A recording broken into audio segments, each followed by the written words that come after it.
പണമെടുക്കുന്നുണ്ടെങ്കിൽ ഞാൻ പറയുന്ന കാര്യങ്ങൾ റെക്കോർഡാക്കി ഇന്ന് വൈകുന്നേരം 5 മണിക്ക് മുമ്പായി തിരുവനന്തപുരത്തുള്ള നിങ്ങളുടെ DGPക്ക് അയച്ചു കൊടുക്കണം.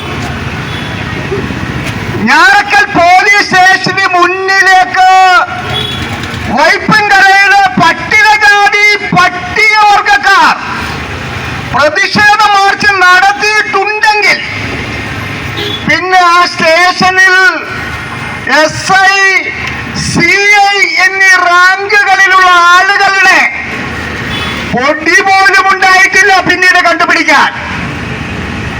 ശരവണനെ കൊന്ന സന്ദർഭത്തിൽ, ശരവണനെ കൊന്നു എന്ന് പറഞ്ഞാൽ ശരവണന് അന്യായമായി ലഭിച്ച ഒരു പരാതിയുടെ അടിസ്ഥാനത്തിൽ ഞാറക്കൽ പോലീസ് കസ്റ്റഡിയിലെടുത്ത രാത്രി അതിക്രൂരമായി മർദ്ദിച്ച പൊതുസമൂഹത്തിന് മുന്നിൽ കള്ളനായി അവതരിപ്പിച്ച സന്ദർഭത്തിൽ ശരവണൻ നമ്മുടെ നെടുങ്ങാട് തെക്കേ അറ്റത്തുള്ള ചായക്കടയുടെ സമീപത്തുള്ള മരക്കൊമ്പിൽ കെട്ടിത്തൂങ്ങി മരിച്ചു.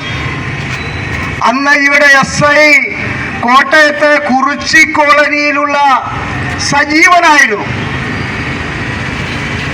CI ഒരു ക്രിസ്ത്യൻ നാമധാരിയായിരുന്നു. യാതൊരു വിട്ടുവീഴ്ചയുമില്ലാതെ നമ്മൾ പ്രതിഷേധവുമായി രംഗത്ത് വന്നു. അന്ന് ഇവിടുത്തെ രാഷ്ട്രീയ പാർട്ടികൾ, രാഷ്ട്രീയ പ്രസ്ഥാനങ്ങൾ, CPMന്റെ ഏരിയ സെക്രട്ടറിയായ KV ഭദ്ര അടക്കമുള്ള ആളുകൾ ആ സമരത്തിൽ പങ്കെടുത്തു. ഈ സജീവനും അതുപോലെ തന്നെ അന്നുണ്ടായിരുന്ന CIയും സ്ഥലം മാറിപ്പോയി. പിന്നീട് ഈ സദസ്സിന് പിന്നിൽ നിൽക്കുന്ന ശിവപ്രസാദിനെ ഞാറക്കൽ SI കൊല്ലം സ്വദേശി ഒരു പിള്ള കുടുംബ പ്രശ്നവുമായി ബന്ധപ്പെട്ടുകൊണ്ട് വിളിച്ചു വരുത്തി താടിക്കിട്ട് തട്ടി അത്രയും ഞാൻ ചെയ്തുള്ളൂ എന്നാണ് അദ്ദേഹം പറഞ്ഞത്. പക്ഷെ നമ്മളത് അനുവദിച്ചില്ല. വൈപ്പിൻകരയിലെ പട്ടികജാതി പട്ടികവർഗ ജനസംഖ്യ ബ്ലോക്ക് പഞ്ചായത്തിന്റെ കണക്ക് പ്രകാരം 16%. നമ്മുടെ കണക്കല്ല, ബ്ലോക്ക് പഞ്ചായത്തിന്റെ ജനകീയ ആസൂത്രണ രേഖയുടെ അടിസ്ഥാനത്തിൽ 16%. നമ്മൾ ഇളകി. നമ്മൾ ഈ പോലീസ് സ്റ്റേഷൻ തന്നെ ഇവിടെ വേണ്ട എന്ന് പറഞ്ഞു ഇല്ലേ? ഈ പോലീസ് സ്റ്റേഷൻ അടച്ചുപൂട്ടുമെന്ന് പറഞ്ഞുകൊണ്ട് വൈപ്പിൻകരയിലെ പട്ടികജാതിക്കാർ ഈ പോലീസ് സ്റ്റേഷനിലേക്ക് മാർച്ച് നടത്തി. മാത്രമല്ല, ഒരു വിഷുദിനത്തിൽ ശിവപ്രസാദിനെ നമ്മളിവിടെ നിരാഹാരം ഇരുത്തി മാർച്ച് നടത്തി. വൈപ്പിൻകരയിൽ ബന്ദ് പ്രഖ്യാപിച്ചു. ബന്ദ് വിജയിച്ചു. ചില കേസുകളൊക്കെ ഇവര് നമുക്കെതിരെ എടുത്തുവെങ്കിലും ബന്ദ് വിജയിച്ചു. മാർച്ച് പോലീസ് സ്റ്റേഷൻ അടച്ചുപൂട്ടുമെന്ന് വന്നപ്പോ ദ്രുതകർമ്മ സേനയുടെ 100 കണക്കിന് സൈനികർ ഇവിടെ വന്ന് വലിയ ഫ്ലാഗ് മാർച്ചൊക്കെ നടത്തുകയുണ്ടായി. എന്നാലും നമ്മൾ ആ മാർച്ച് നടത്തി. ആ മാർച്ചിന്റെ അടിസ്ഥാനത്തിൽ അന്നത്തെ DYSPയുമായി സമരസമിതി നടത്തിയ ഈ സ്റ്റേഷനിൽ ഇരുന്ന് നടത്തിയ ചർച്ചയുടെ അടിസ്ഥാനത്തിൽ കൊല്ലത്തെ പിള്ളച്ചക്കന് 6 മാസം ഒരു സ്റ്റേഷനും കൊടുക്കില്ല. അവിടെ എറണാകുളത്ത് IG ഓഫീസിൽ അവിടെ ഇരുത്തിക്കോളാമെന്ന് പറഞ്ഞു. കൊച്ചിന്റെ 28 കഴിഞ്ഞിട്ടില്ല, മാപ്പാക്കണമെന്ന പിള്ളച്ചക്കൻ നമ്മളോട് പറഞ്ഞെങ്കിലും നമ്മൾ മാപ്പ് കൊടുക്കാൻ തയ്യാറായില്ല. അന്ന് ഈ സ്റ്റേഷനിലുള്ള ഒരു ഡ്രൈവർ, അയാളാണോ ഇപ്പോഴും സ്റ്റേഷനിലെ ഡ്രൈവർ എന്ന് നമുക്കറിയില്ല, നമ്മളെ മൂക്കി പൊടിയാക്കി കളയും, അതല്ലെങ്കിൽ പറപ്പിച്ച് കളയുമെന്നൊക്കെ പറഞ്ഞ് അദ്ദേഹം ഈ പരിസര പ്രദേശത്തുള്ള അധോലോക സംഘങ്ങളുടെ മാനസപുത്രനാണ്. ചീട്ടുകളി നടക്കുന്നിടത്തും കവലയിൽ മദ്യപാനം നടക്കുന്നിടത്തും ആ പോലീസ് ഡ്രൈവർ ഉണ്ടാകുമായിരുന്നു. പേര് ഞാൻ പറയുന്നില്ല. അയാളുടെ സ്വാധീനപരമായ ഒരു ഊമക്കത്ത് നമുക്ക് വരുന്നു. സമരസമിതി നേതാക്കൾക്ക് മര്യാദക്കല്ലെങ്കിൽ നിങ്ങളെ പിച്ചി ചീന്തി കളയുമെന്നു. ഒരു പിച്ചി ചീന്തലും ഉണ്ടായില്ല. ആ പയ്യൻ ഇപ്പോ സർക്കിളായിട്ടുണ്ടോ? ഏതോ ആ പിള്ളച്ചക്കൻ, ഇവിടെ ഇരുന്ന പിള്ളച്ചക്കൻ. ഈ കേസ് ഉണ്ടാകുമ്പോ പട്ടികജാതി സമുദായത്തിലെ വേട്ടുവ സമുദായത്തിലെ ഒരാളാണ് ഇവിടെ ഉണ്ടായിരുന്നു. അദ്ദേഹം തടികാലിയാക്കി രക്ഷപ്പെട്ടു എന്നാണ് ഞാൻ മനസ്സിലാക്കിയത്. ഞാൻ പറഞ്ഞു വരുന്നത്, കേരളത്തിലെ പട്ടികജാതി പട്ടികവർഗക്കാർ 1989 ഇന്ത്യൻ പാർലമെന്റ് 1989 സെപ്റ്റംബർ മാസം 11-ാം തീയതി ഔപചാരികമായി അംഗീകരിച്ച് 1990 ജനുവരിയിൽ വിജ്ഞാപനം ചെയ്ത ഏതാണ്ട് പിന്നീട് കുറെ വൈകിയാണ് 2005 അതെങ്ങനെ നടപ്പാക്കണമെന്നുള്ള ചട്ടങ്ങളൊക്കെ ഉണ്ടായത്. അതെങ്ങനെ നടപ്പാക്കണമെന്ന് പറഞ്ഞുകൊണ്ട് ഞാറക്ക പോലീസ് സ്റ്റേഷന് മുന്നിൽ ഒരു ഫ്ലക്സ് അടിച്ചു നോക്കിയിരുന്നു.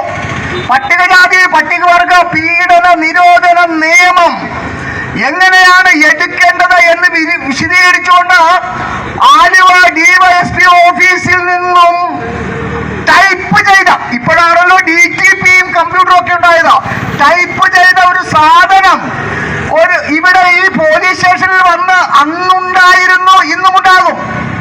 പൊടി പിടിച്ചു പോയിട്ടില്ലെങ്കിൽ ആ സാധനം ഇപ്പോഴും ഉണ്ടാകും. ആ നിയമം നടപ്പാക്കണമെന്നാണ് നമ്മൾ പറഞ്ഞത്. 1955 പൗരാവകാശ നിയമവും അതുപോലെ തന്നെ 1860 ഇന്ത്യൻ പീനൽ കോഡും അതുപോലെ തന്നെ പിന്നീട് ഇന്ത്യൻ ഭരണഘടന രൂപീകരിച്ചപ്പോൾ ആർട്ടിക്കിൾ 17 ഒക്കെ മതിയായ രീതിയിൽ ഇന്ത്യയുടെ വിവിധ സംസ്ഥാനങ്ങളിൽ നടപ്പിലാക്കപ്പെടുന്നില്ല എന്ന് ഇന്ത്യയിലെ നിയമജ്ഞരും അതുപോലെ തന്നെ മനുഷ്യാവകാശ പ്രവർത്തകരും പൗരാവകാശ പ്രവർത്തകരും ഇന്ത്യയിലെ ദലിതർക്ക് നേരെ നാൾക്ക് നാൾ അതിക്രമങ്ങൾ വർദ്ധിച്ചു വരികയാണ്. ആ അതിക്രമങ്ങൾ തടയുന്നതിന് കർശനമായ നിയമമുണ്ടാകണം എന്നതിന്റെ അടിസ്ഥാനത്തിലുള്ള വലിയ ഗവേഷണ പഠനങ്ങളുടെ പശ്ചാത്തലത്തിലാണ് നമുക്ക് അനുകൂലമായ ഈ നിയമമുണ്ടായത്.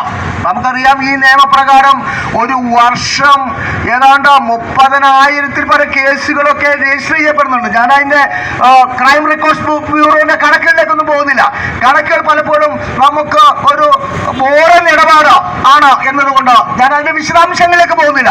പക്ഷേ പട്ടികജാതി പട്ടികവർഗ പീഡന നിരോധന നിയമം വന്ന കാലം മുതൽ അത് നടപ്പാക്കണമെന്ന് ആവശ്യപ്പെട്ടുകൊണ്ട് സമരം ചെയ്യേണ്ട ഒരു ഗതികേടിലാണ് കേരളത്തിലെ പട്ടികജാതി പട്ടികവർഗക്കാർ എന്നുള്ള കാര്യം നിങ്ങൾ മനസ്സിലാക്കേണ്ടതുണ്ട്.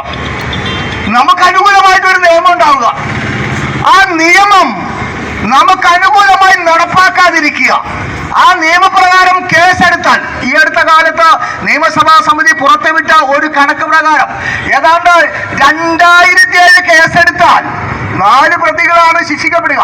2007 കേസുകൾ രജിസ്റ്റർ ചെയ്യപ്പെട്ടാൽ 4 പ്രതികൾ മാത്രമാണ് ശിക്ഷിക്കപ്പെടുക. എന്ന് പറഞ്ഞാൽ കോടതിയിലെത്തിയാലും കോടതിയിൽ നിന്ന് ഊരിപ്പോകാൻ ഇടയാക്കുന്ന തരത്തിലുള്ള ക്രൈം ഫ്രെയിം ചെയ്യുന്ന നിലപാടാണ് കേരള പോലീസിനുള്ളത്. അതുമാത്രമല്ല, പുരോഗമന ജനാധിപത്യ കേരളത്തിൽ ജാതി വ്യവസ്ഥയുടെ ഫലമായിട്ടുണ്ടാകുന്ന അടിച്ചമർത്തലുകളൊന്നുമില്ല. ഞങ്ങൾ കമ്മ്യൂണിസ്റ്റുകാർ, ഞങ്ങൾ സോഷ്യലിസ്റ്റുകാർ ഒക്കെ നടത്തിയ പ്രവർത്തനങ്ങളുടെ ഫലമായി ജാതി വ്യവസ്ഥ തന്നെ നിർമ്മാർജ്ജനം ചെയ്തൊരു സംസ്ഥാനമാണ്. ഉത്തരേന്ത്യൻ സംസ്ഥാനങ്ങളിൽ നിന്നും ഒക്കെ വരുന്ന വാർത്തകൾ അങ്ങ് ബീഹാറിലല്ലേ, അങ്ങ് UP-യിലല്ലേ, അങ്ങ് രാജസ്ഥാനിലെ എന്നൊക്കെയാണ് ഇടക്കാലത്ത് ഈ ആളുകളൊക്കെ പൊതുവേദികളിൽ പ്രസംഗിച്ചുകൊണ്ടിരുന്നത്. അതിൽ നിന്ന് വ്യത്യസ്തമായി ഇന്ത്യയിലെ പട്ടികജാതി പട്ടികവർഗക്കാരെ പീഡിപ്പിക്കുന്ന സംസ്ഥാനങ്ങളിൽ 4-ാം സ്ഥാനത്താണ് ബഹുമാനപ്പെട്ട മുഖ്യമന്ത്രി പിണറായി വിജയൻ ഭരിക്കുന്ന ഈ കേരളത്തിൽ ഉള്ളത്. ഒരു പക്ഷേ സർക്കാർ തലത്തിലുള്ള പാർട്ടി തലത്തിലുള്ള ഇപ്പൊ പ്രീനിലൊക്കെ ചിലപ്പോൾ വേണമെങ്കിൽ വിളിച്ചു പറഞ്ഞിട്ടുണ്ടാവും. ഏരിയ സെക്രട്ടറി, പാർട്ടിയുടെ ഏരിയ സെക്രട്ടറി, CPM-ന്റെ ഏരിയ സെക്രട്ടറി പ്രീനിലാണല്ലോ. ആ പയ്യൻ വിളിച്ചു പറഞ്ഞിട്ടുണ്ടാവും, സാറേ നമ്മുടെ പഞ്ചായത്തിൽ, നമ്മുടെ ബ്ലോക്ക് പഞ്ചായത്തിൽ, നമ്മുടെ MLA-യുടെ നിയോജക മണ്ഡലത്തിൽ പട്ടികജാതി പട്ടികവർഗക്കാരെ പീഡിപ്പിച്ചു എന്ന് പറയുന്ന ഒരു കേസെടുത്താൽ അത് നമ്മുടെ പാർട്ടിക്കും ഗവൺമെന്റിനും വലിയ തോതിൽ ദോഷം ചെയ്യുന്ന ഒരു സംഗതിയാണ്. അതുകൊണ്ട് നമ്മുടെ പാർട്ടിക്കാർ തന്നെയാണ്, നമ്മുടെ തന്നെ പാർട്ടിക്കാരനായിരുന്ന സാജുവിന്റെ മകനെ മർദ്ദിച്ചിട്ടുള്ളത്.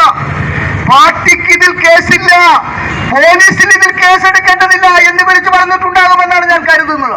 അതല്ലാതെ ഇവന്മാരെന്തിനെയാണ് ഭയപ്പെടുന്നത്? പട്ടികജാതി പട്ടികവർഗ പീഡന നിരോധന നിയമപ്രകാരം കേസെടുക്കണം എന്ന് മാത്രമല്ല നമ്മൾ പറയുന്നത്. ഇവന്മാരുടെ നല്ല നടത്തിപ്പിന് വേണ്ടി, അതായത് ഇപ്പോ നമ്മുടെ റൂറൽ ജില്ലയിൽ ആലുവ ഏതാണ്ട് 50 ക്രിമിനൽസാ